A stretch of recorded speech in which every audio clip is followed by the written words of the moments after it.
Tudo jóia, pessoal? Aqui é o professor Hugo, professor da disciplina de Relatividade Física Nuclear e Cosmologia. Essa é a nossa aula 1, referente à unidade 2, que trata da parte de relatividade.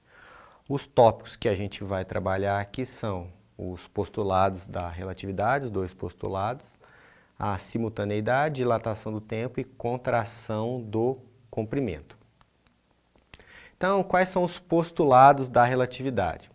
Primeiro, antes de falar dos postulados, é interessante a gente saber o que é um sistema de referencial inercial. Ou seja, um sistema de referencial, o que acontece?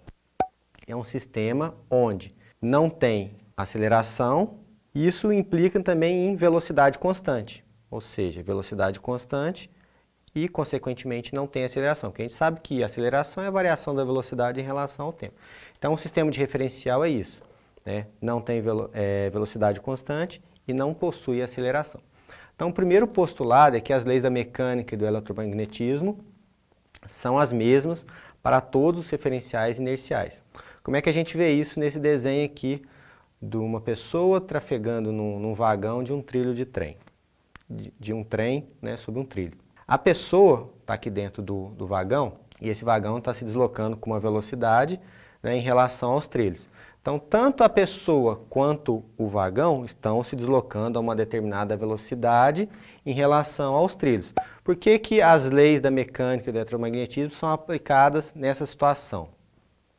A pessoa lá dentro, ela não consegue distinguir se o vagão de trem está parado ou está em movimento através de algum tipo de medição. Não existe nenhum dispositivo, equipamento, na qual ela consiga descobrir qual a velocidade do trem, se o trem está se movimentando ou se ele mesmo está parado. Então isso nos refere ao primeiro postulado de Einstein. O segundo postulado, a velocidade da luz é constante, ela não muda, seja qual for o referencial inercial. O que é isso?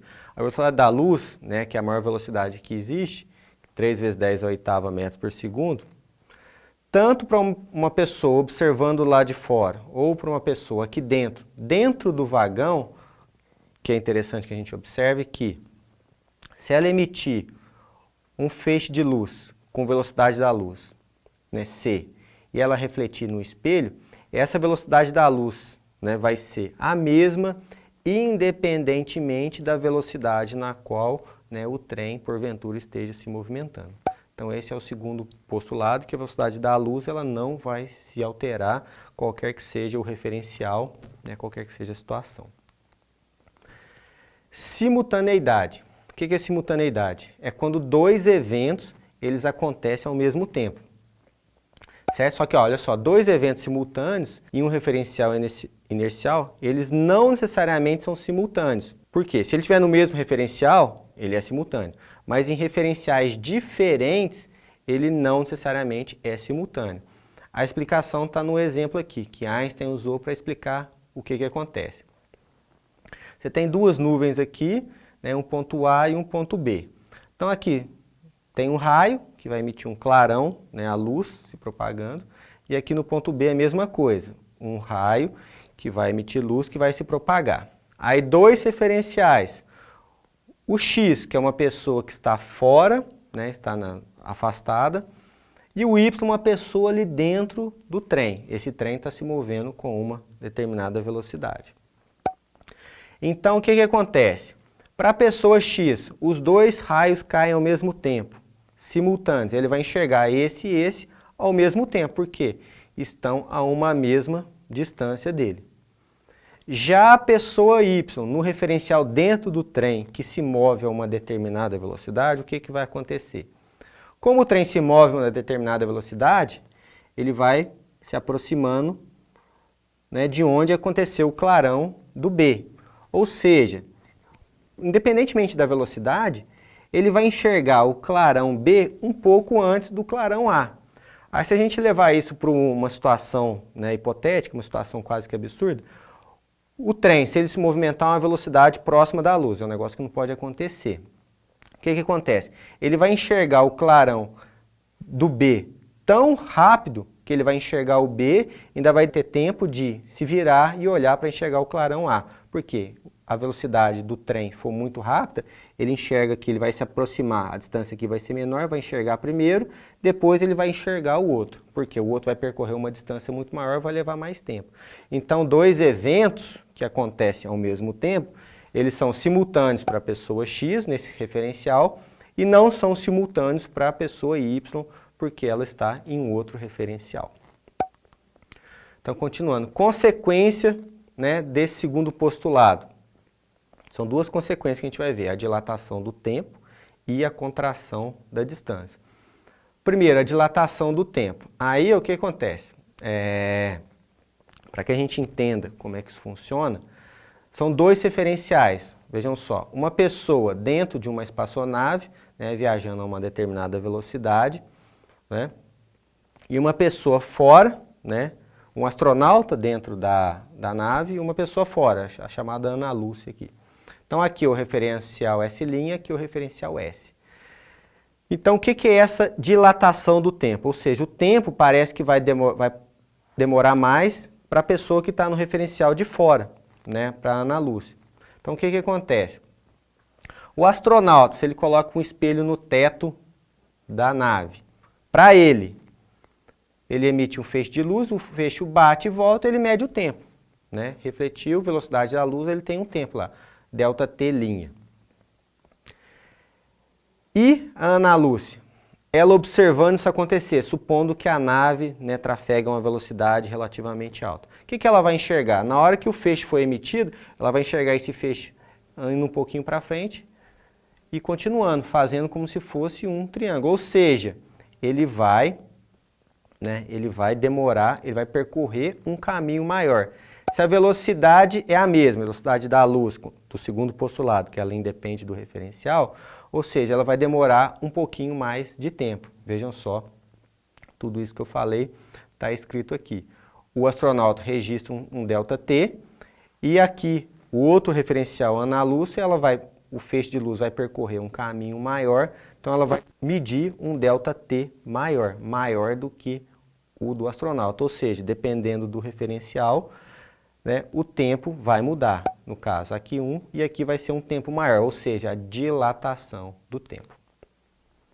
E como é que eu calculo isso numericamente, dilatação do tempo?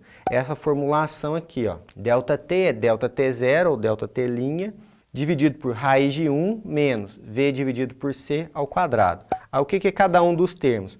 O ΔT0 é no referencial onde está acontecendo, no referencial que está se movimentando a uma determinada velocidade, geralmente valores próximos à da luz. E o ΔT é o tempo de um observador. Então o que acontece? Dilatação do tempo.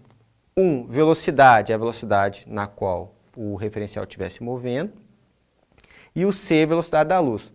Naturalmente, matematicamente, quando eu fizer essa conta aqui, ó, esse número aqui dá menos do que 1. Se eu dividir alguma coisa por menos do que 1, vai aumentar. Ou seja, dilatação do tempo, o tempo aumenta. E a outra consequência é a contração do comprimento, que uma está diretamente relacionada à outra. Então, o que acontece? Vejam só, se aqui eu tenho um ΔT', né, para o referencial, para o astronauta dentro da nave. Aqui eu tenho um ΔT maior. Se, vejam só, lá da cinemática, distância, velocidade vezes o tempo, o que vai acontecer? Se a velocidade é a mesma, olha só, o que esse daqui vai enxergar? Ele vai enxergar uma distância menor. Esse daqui com relação a esse, ele enxerga uma distância menor porque o tempo desse aqui é maior. Esse aqui aconteceu num tempo menor, esse aqui aconteceu num tempo maior. Então, se o tempo dilata, né, a distância naturalmente diminui. Vejam só, aqui a relação do sinal negativo é só com relação ao sentido. Mas vejam só, o comprimento que o astronauta vai enxergar, ele vai enxergar, né, uma distância reduzida, uma contração do comprimento. Certo? E como é que a gente calcula isso? Se o comprimento diminui, vejam só, o comprimento novo é o que ele tinha, né, que multiplica raiz de 1 menos V dividido por C ao quadrado. Então, da mesma forma que na dilatação do tempo esse número aqui dá menor do que 1, aqui também vai dar menor do que 1. Então, alguma coisa multiplicando um número menor do que 1, o que vai acontecer? Esse valor vai diminuir. Se esse valor diminui, a gente está falando da distância, né? Vai ser diminuída, ou seja, a contração do comprimento. Tá joia? Então, detalhes importantes que a gente deve observar aqui, para ficar atento que a velocidade, né, em questão deve estar na mesma unidade da velocidade da luz, né, para não haver nenhum problema na hora de fazer a conta. Eu sugiro que façam essa divisão primeiro. O resultado eleve ao quadrado. O resultado faz 1 menos esse resultado, depois faz a raiz, depois multiplica ou divide, né, se for a dilatação do tempo. Tá joia, pessoal? Então é isso com relação à relatividade. Muito obrigado e até a próxima aula. Valeu!